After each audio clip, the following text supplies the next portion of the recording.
Today, we're diving into a place that's totally essential for daily life, but navigating it in English. That can feel like a whole separate challenge, the grocery store. Oh, it really can, yeah.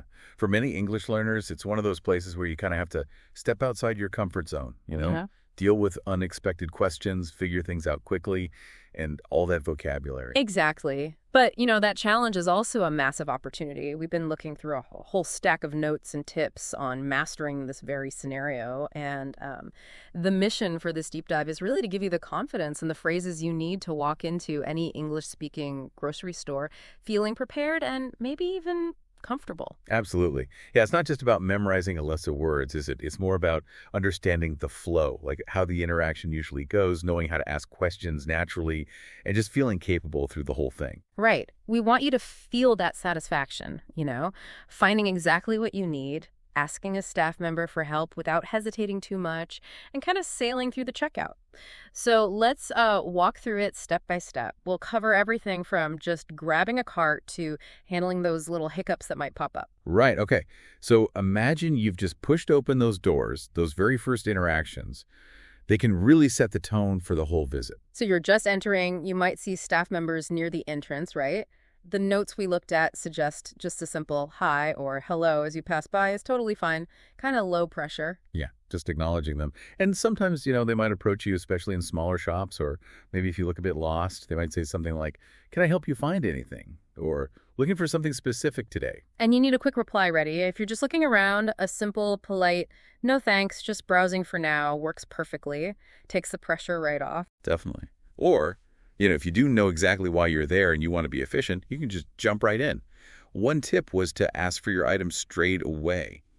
Excuse me. Where are the item name located? Sort of shows you know what you're doing. Oh, I like that. Taking charge right away. Okay, what about getting a shopping cart or a basket? Where are those usually? Typically right near the entrance, you can just ask, "Where can I find a shopping cart, please?" Or maybe, "Where are the baskets?" If you see a stack, you can even just point and ask, "Are these the carts?" Something simple. Right. These first few exchanges, they seem small maybe, but they really do make a difference in how comfortable you feel starting your trip, don't they? Getting your bearings, making that initial contact. Totally. It shifts the feeling from being like unsure to feeling like, okay, I belong here, I'm ready to shop, and hey, keep an eye out for signs too. Welcome. Yeah, today's specials, passive learning is everywhere in there. Okay, so you're inside, you've got your cart or basket. Now comes the hunt. And let's be real, store layouts can be a complete mystery sometimes, even in your native language. Oh, absolutely. They really can. This is where asking for directions becomes, well, your best friend. It's pretty essential. The phrase you'll probably use most often, and the notes really emphasize this one, is, "Excuse me, where can I find the item name, please?" So excuse me, where can I find the milk, please? Or maybe, where are the fresh vegetables? Exactly, yeah. Yeah. You can also hear or maybe use variations like, "Do you know where the item name is?" Or simply, "I'm looking for item name." All perfectly normal and understandable. Does it help to be really specific about what you're looking for? Oh, definitely, yeah. If you need, say, gluten-free pasta or organic chicken, saying the full name helps the staff point you in the right direction much more accurately rather than just asking for general pasta or chicken. Good point. And then you actually have to understand their answer. They'll likely give you an aisle number, maybe, like it's an aisle 7 or a general location. Oh, the milk. That's in the dairy section, usually towards the back. Listening for words like aisle and those section names is key. And look, if you didn't quite catch it, or you're not sure, it's completely okay to ask them to clarify. Phrases like, "Could you repeat that, please?" Or maybe, sorry, is that near something you do know the location of? Yeah. Or really useful? Or even just, "Could you point me in the right direction?" Sometimes, if they're not too busy, they might even walk you right there, which is always nice. Exactly. And always, always remember the "thank you so much" afterwards. Politeness goes a long way. So true. And, to make understanding those directions a bit easier, getting a general sense of the common grocery store sections helps a lot. Produce, dairy, meat or butcher, bakery, frozen foods, pantry staples, household items, stuff like that. Knowing those broad categories makes their directions click faster in your head. Yeah, mastering asking for directions really unlocks your ability to navigate the whole store. Takes away that frustration of just wandering around lost. Okay, so once you've found the right section, you might need to ask more specific questions, right, about the products themselves before you actually pick something up. This is about making informed choices. Like with fruits and vegetables, how do you know if they're ripe? That's always a tricky one. You can definitely ask about ripeness. Excuse me, are these avocados ripe? Or perhaps, are these bananas ready to eat yet? Ah, good practical phrases.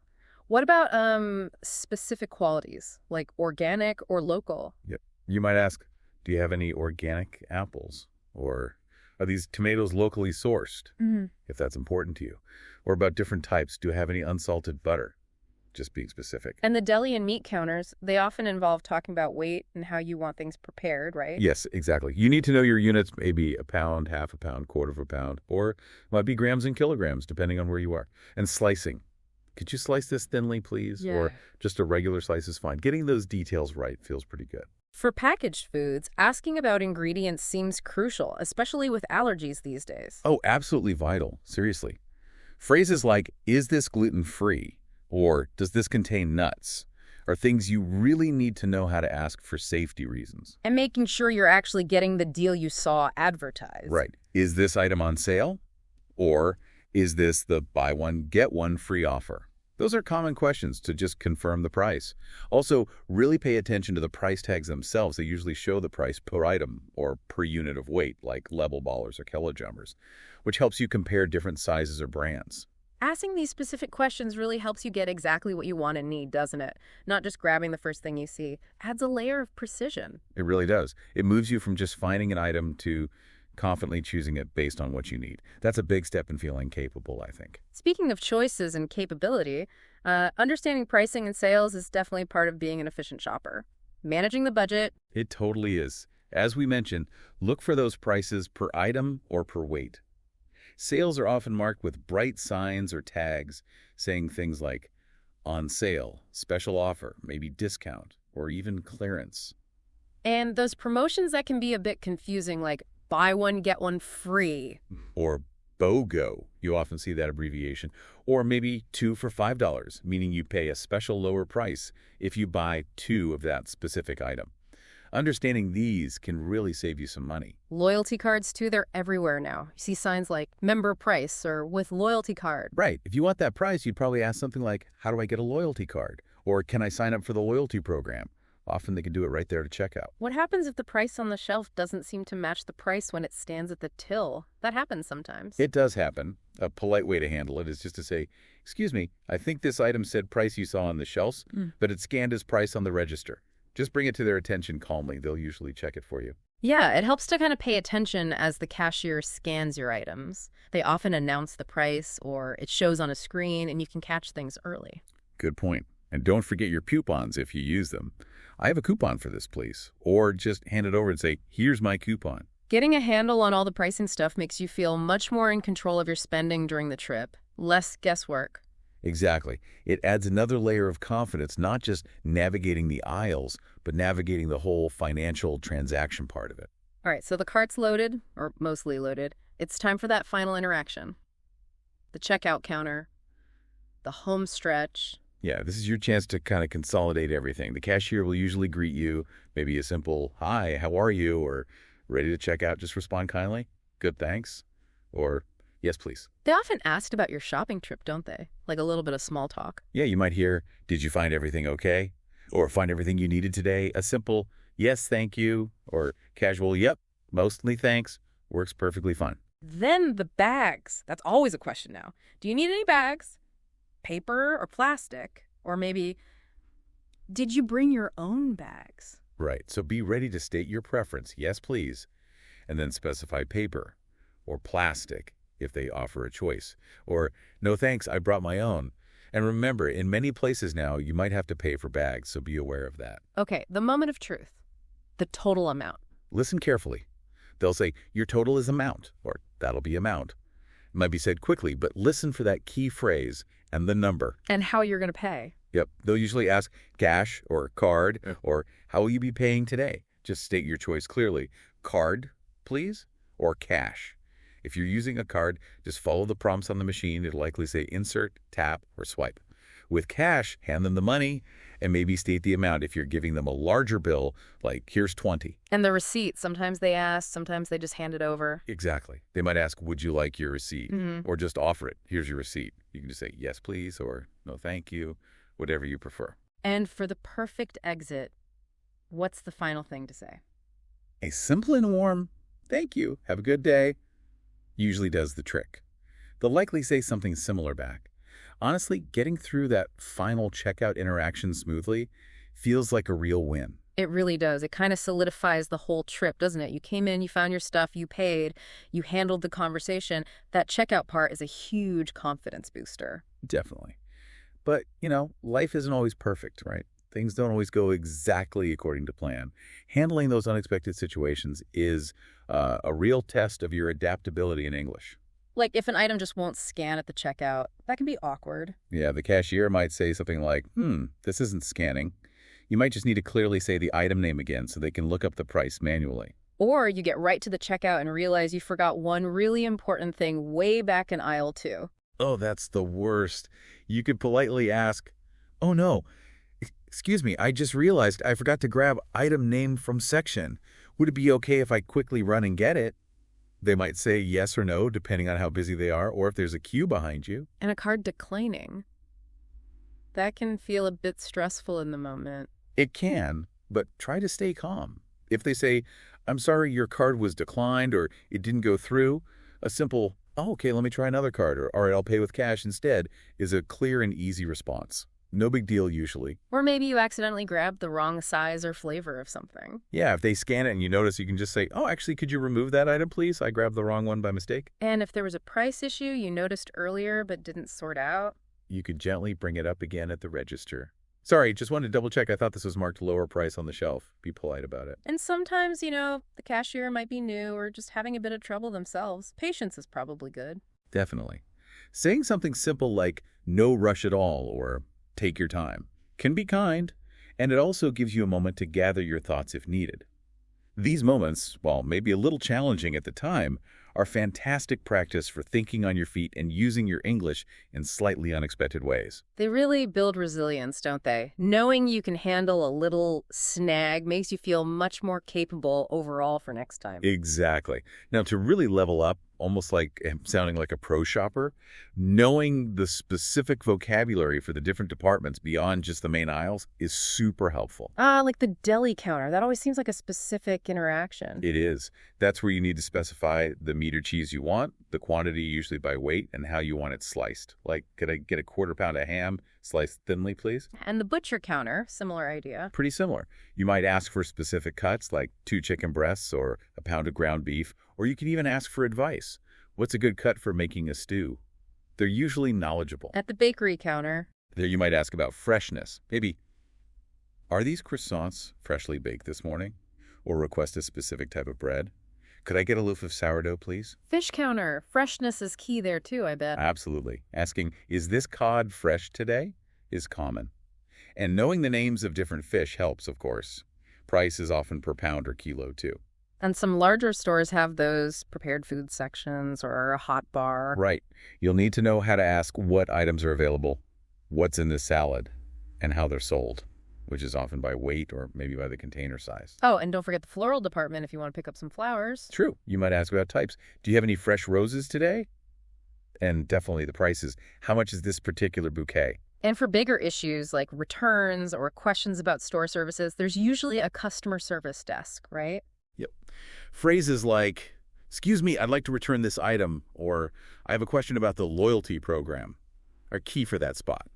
Learning these department-specific words and phrases really expands your shopping vocabulary significantly. Makes you feel more comfortable exploring the whole store. Yeah, it means you can navigate the entire store confidently, not just sticking to the packaged goods aisles you already know. And finally, maybe the most important thing really is the ongoing strategy.